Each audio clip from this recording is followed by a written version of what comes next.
He's back, baby. That's right. Lord of Tresserhorn has made his return, aka Tresserhorn, Lord Return.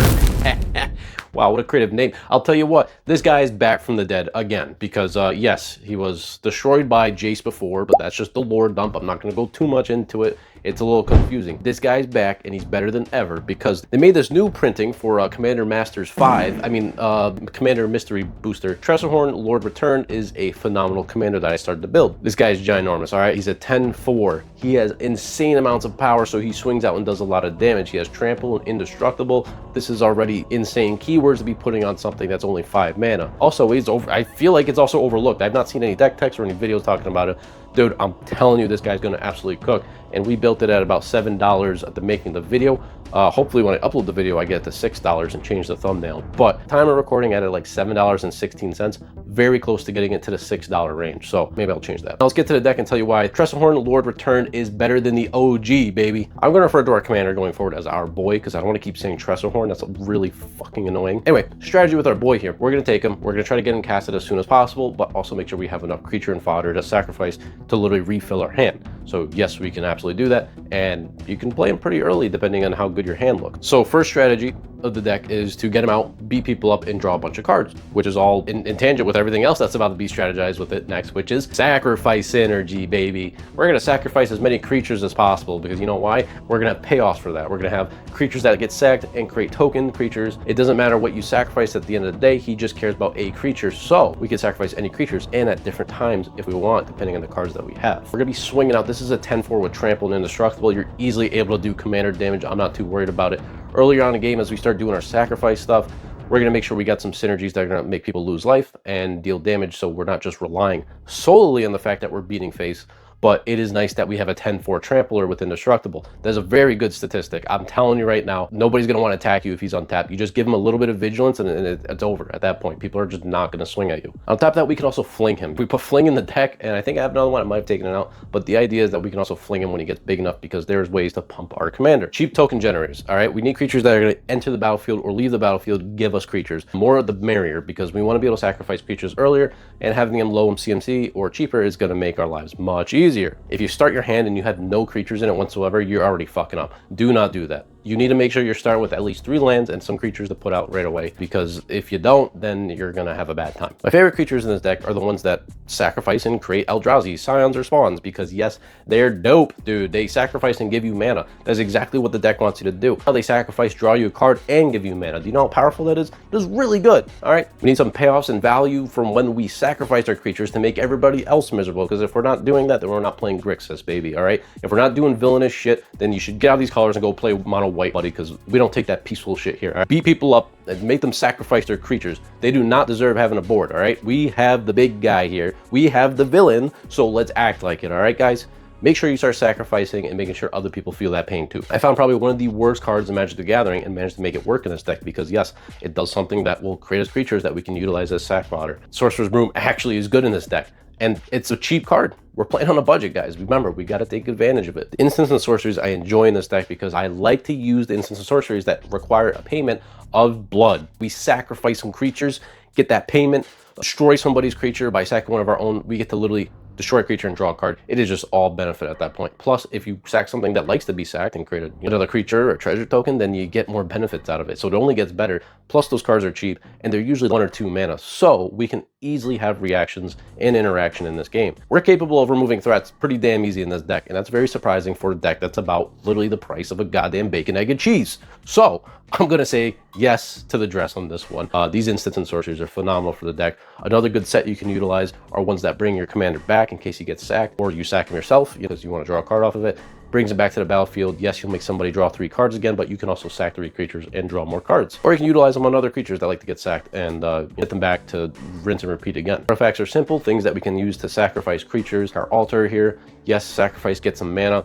No one's complaining about that. More sack fodder. Honestly, this is just a really good card. Still one of my favorite cards from Brothers of War, and nobody ever uses it. So it's cheap as hell and it works in his deck, baby. Dude, Ghost Lantern, absolute banger of a card in his deck. Insane card because we can return some of our graveyard and then we can play the artifact, actually get our commander pumped up every time we sack things. I was utilizing this a lot in my playtest, so very good card. I would not pass this one up if you get it in your hand. I would even search this one up if you could get the chance. Also, I put this equipment in here in case we need to sack something on end step. Just don't attack with something and then it gets sacked and then boom, you draw a card from it. No one's complaining. I'm not complaining about that. That's fun. So for enchantments, we get Necromantic Thirst. Really good card because we're going to be able to bring stuff back when we connect, because yes, we have trample. Very good chance we're hitting most of the time.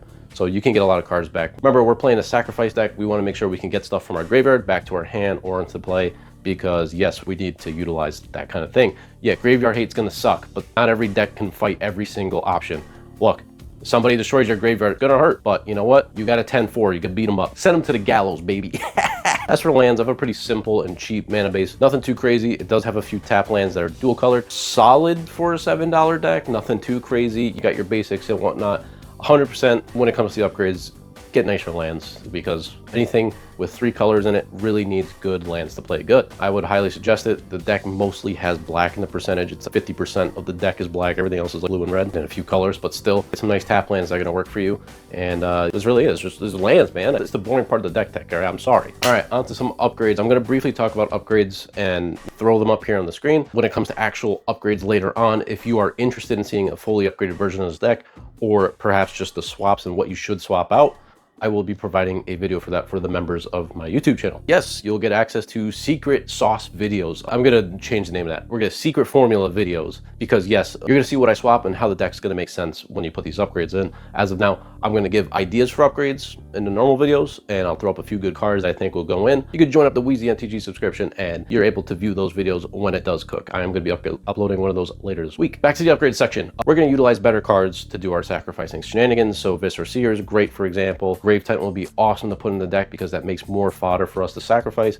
I think it's still one of the best cards ever. 100% Gary. Any sort of sacrifice deck should be running a Gary in it, because yes, this can drain the whole table. If you find a way to combo off, you can absolutely bring this guy back and forth and pretty much end the game. Another good suggestion I would make would be to try out utilizing Ares God of War, because you can sacrifice creatures on combat, bring them back to your hand and recast them. I think this would be a phenomenal way to actually utilize Ares in a deck like this. Another one that I was going to put in a deck, very close, but it's just a little too expensive, Missy, dude, because now we get people's creatures, we get other players' creatures whenever they lose them, or they sacrifice them whenever they go to the graveyard, and they come under our control as 2 robots that we can utilize as sacrifice fodder, and they're considered non-token, so we can get really good benefits off of that. A lot of cards like this.